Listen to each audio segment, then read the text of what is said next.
ሰላም ጤና ይስጥልኝ የተወደዳችሁ የሶሎዳ ሚዲያ አድማጭ ተመልካቾቻችን እንዴት አላችሁ?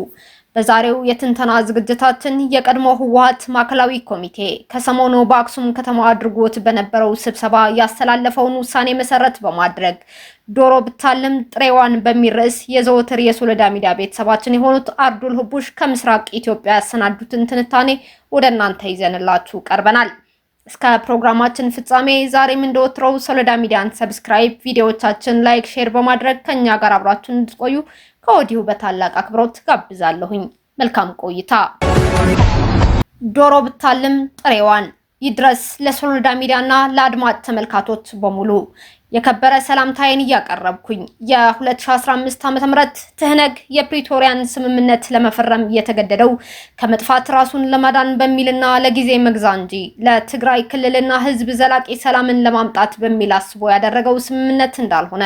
ከዚህ በፊት ከእባብ እንቁላል የእርግብ ጫጩት አይጠበቅም በሚል ርዕስ የትህነግን ጭር ሲል አልወድም ተፈጥሯዊ ጦርነት ወዳድነትን መጣጥፍ ማቅረቤ የሚታወስ ነው። ዛሬም ያንኑ በሚያጠናክር መልኩ የትህነግ ማዕከላዊ ኮሚቴ ከሰሞኑ በአክሱም ከተማ አድርጎት በነበረው ስብሰባ ያስተላለፈውን ውሳኔ መሰረት በማድረግ ዶሮ ብታልም ጥሬዋን በሚል ርዕስ የሚከተለውን ለማለት ወደድኩኝ። እንደሚታወቀው በ1987 ዓ.ም በትህነግ መሪነት ረቆ በጸደቀው የኢትዮጵያ ፌዴራላዊ ዲሞክራሲያዊ ሪፐብሊክ ህገ መንግስት አንቀጽ 9 ንዑስ አንቀጽ 1 የፌዴራል መንግስትም ሆነ የክልል መስተዳደር መንግስታዊ ስልጣን የሚያዘው ህገ መንግስቱ ላይ በተቀመጠው መሰረት በሚደረግ የህዝብ ምርጫ ብቻ ስለመሆኑ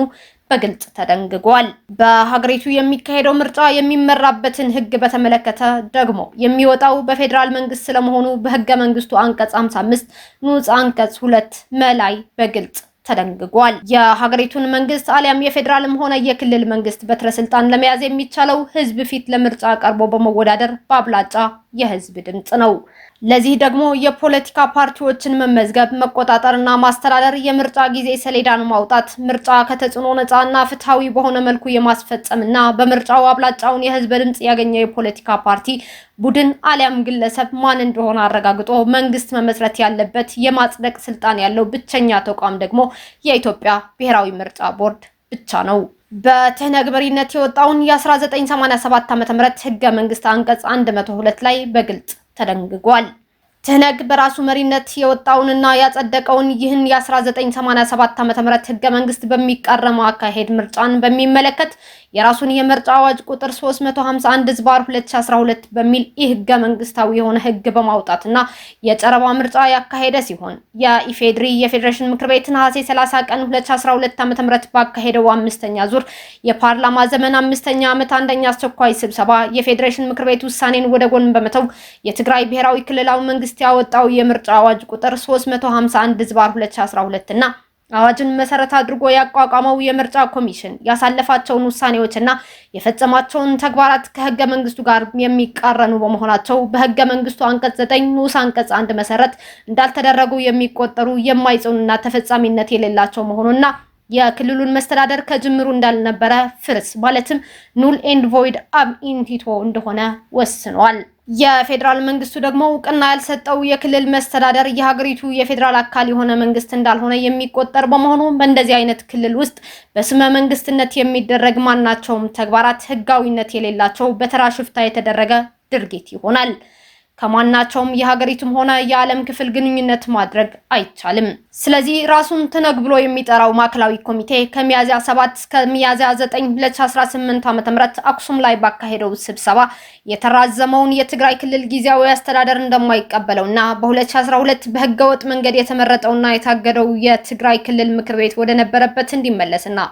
ደብረጽዮን ገብረ ሚካኤል የክልሉን አስተዳደር እንዲመራ የአሁኑ ክልል ጊዜያዊ መስተዳደር ፕሬዝዳንት ጀነራል ታደሰ ወረደ ከቦታቸው እንዲነሱ የፕሪቶሪያውን ስምምነት ውድቅ በማድረግ ውሳኔ አስተላልፈዋል። ይህ ማለት ደግሞ መፈንቅለ መንግስት እንዲደረግና ሁሉም ነገር ከ2015 ዓ.ም የፕሪቶሪያ ስምምነት በፊት ወደ ነበረው በሽፍትነት ክልሉን ማስተዳደር እንዲመለስ እውቅና የሌለው ህገወጥ የክልል አስተዳደር ወደ መሆን ትህነግ በአሸባሪነት ተፈርጆበት ወደ ነበረው እንዲመለስና ክልሉ በአሸባሪ እንዲተዳደር በአጠቃላይ በቀጥታም ሆነ በተዘዋዋሪም ክልሉ ከፌዴራል መንግስት ጋር ወደማያባራ የእርስ በርስ ጦርነት እንዲመለስ የሚል ውሳኔ ነው። ትህነግ በአክሱም ከተማ ያካሄደው ስብሰባና ያስተላለፈው ህገወጥ የሆነ የመፈንቅለ መንግስት ዱለታና ክልሉን ወደ ማያባራ ጦርነት ለመክተት የተላለፈው ውሳኔ የትግራይ ክልል ጊዜያዊ አስተዳደር መሪ የሆኑት ሌተናል ጀነራል ታደሰ ወረደ ውድቅ አድርገውታል እና አንድን ክልል እንዲመሩ በህግ ስልጣን የተሰጣቸው ክልል መሪ ባሉበት በእርሳቸው ላይ መፈንቅለ መንግስት አድርጎ ክልሉን ወደ አውዳሚ ጦርነት ለማስገባት የሚፈልጉ ኃይላት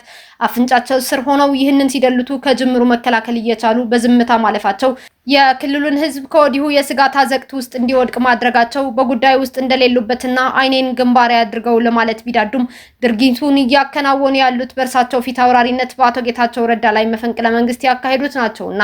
የህወሓቱ ማዕከላዊ ኮሚቴ ከሰሞኑ በአክሱም ከተማ ተሰብስቦ ካስተላለፈው ህገወጥ ውሳኔ በቀጥታም ሆነ በተዘዋዋሪ ተባባሪ እንደነበሩ ለመረዳት አያዳግትም። አጠቃላይ የትግራይ ክልልና ህዝብ በትህነግ ማዕከላዊ ኮሚቴ ውሳኔ ወደ ዳግም የሻዕቢያ መፈንጫና የሰላም እጦት መመለስና ለመመለስ በዋነኝነት ምርጫው የትግራይ ህዝብ ሲሆን የትህነግ ማዕከላዊ ኮሚቴ ውሳኔ ግን አበው ሲተርቱ ዶሮ ብታልም ጥሬዋን እንዲሉ ከማለት ሌላ ምንም ማለት አይቻልም የሚል አስተያየት አለኝ። የዘወትር የሶለዳ ሚዲያ ቤተሰባችን አርዱል ሀቡሽ ከምስራቅ ኢትዮጵያ ሚያዝያ 18 2018 ዓ.ም እንደከተቡት ዝግጅታችን እዚህ ጋር ጨርሰናል። ውድ የሶለዳ ሚዲያ ቤተሰቦቻችን እናንተም በሶለዳ ሚዲያ እንዲተላለፉላችሁ የምትፈልጓቸው ሀሳቦችና ጽሁፎች ካሉ ሶለዳ ሚዲያ በሩን ከፍቶ ሀሳቦቻችሁንና ጽሁፎቻችሁን ለማጋራት ፈቃደኛ መሆኑን ልናሳውቃችሁ እንወዳለን። በሌላ ዝግጅት እስከምንገናኝ ቸር ቆዩን። ድል ለኢትዮጵያችን። ፈጣሪ ኢትዮጵያና ህዝቦቿን